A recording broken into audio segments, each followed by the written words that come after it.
So here in this short footage I want to cover the issue of disclosure of police custody CCTV footage.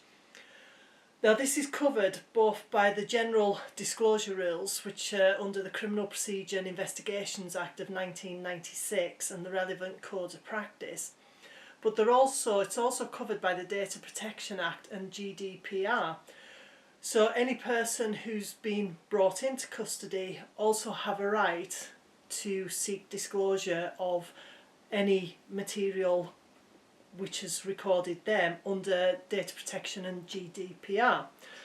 Now, if you think about the Criminal Procedure and Investigations Act side of things, the custody CCTV is recording 24/7 within designated custody units, and each force will have their own policy in relation to retention of that footage.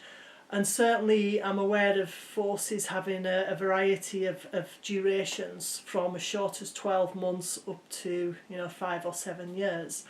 So it would be beneficial to know what force you're dealing with and what their policy of retention is. But College of Police in authorised professional practice in relation to the custody CCTV, they recommend that as a minimum the custody sergeant's desk, so the custody officer, and the evidential breath analysis area must also contain audio. Places that won't contain the audio is if there's any CCTV within an interview room or any rooms used for legal representation.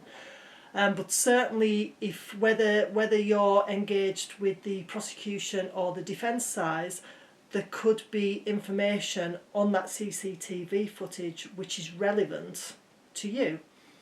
Now, the disclosure officer for each case, they have to look at the relevance test in relation to what material is recorded, retained or being reviewed.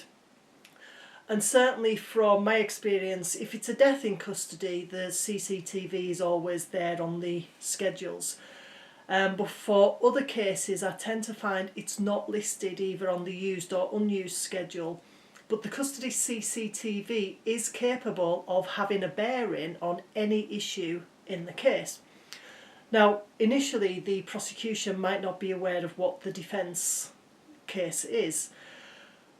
And when the defence are made aware of the case, they then produce a defence statement. Now, it might then be relevant from that defence statement that the custody CCTV does become relevant for the relevance test because it's capable of having a bearing on any of the issue raised. And issues could include, for example, failure to comply with the Police and Criminal Evidence Act.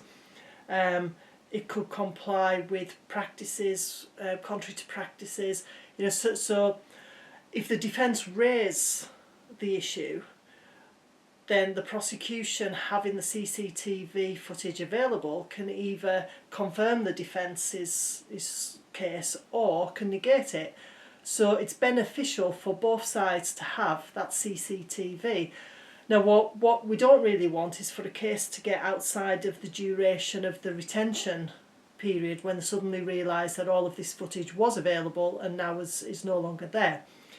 So it's coming back to the factor that once the case has been is getting put together, for the officer in the case and certainly the disclosure officer to always remember about the CCTV footage, and also things like the body cam footage. Often that's missing, or there's only elements of it that have been put onto the used schedule. The use of force forms, which have then been completed. So all of these materials were created and there's a record of them, and they've been retained, or they're being retained for a certain duration, and they're available to be reviewed. So it's about looking at that schedule, but also thinking about police custody CCTV, because it is there, it is available for the defence to ask for it, which in relation to it having a bearing on any issue, but also it's available for the actual defendant or the member of the public who was brought into custody but is no longer being proceeded with, for them to make a request under the Data Protection or GDPR in order to review it. So hopefully that little bit of information has been of some benefit. Thank you.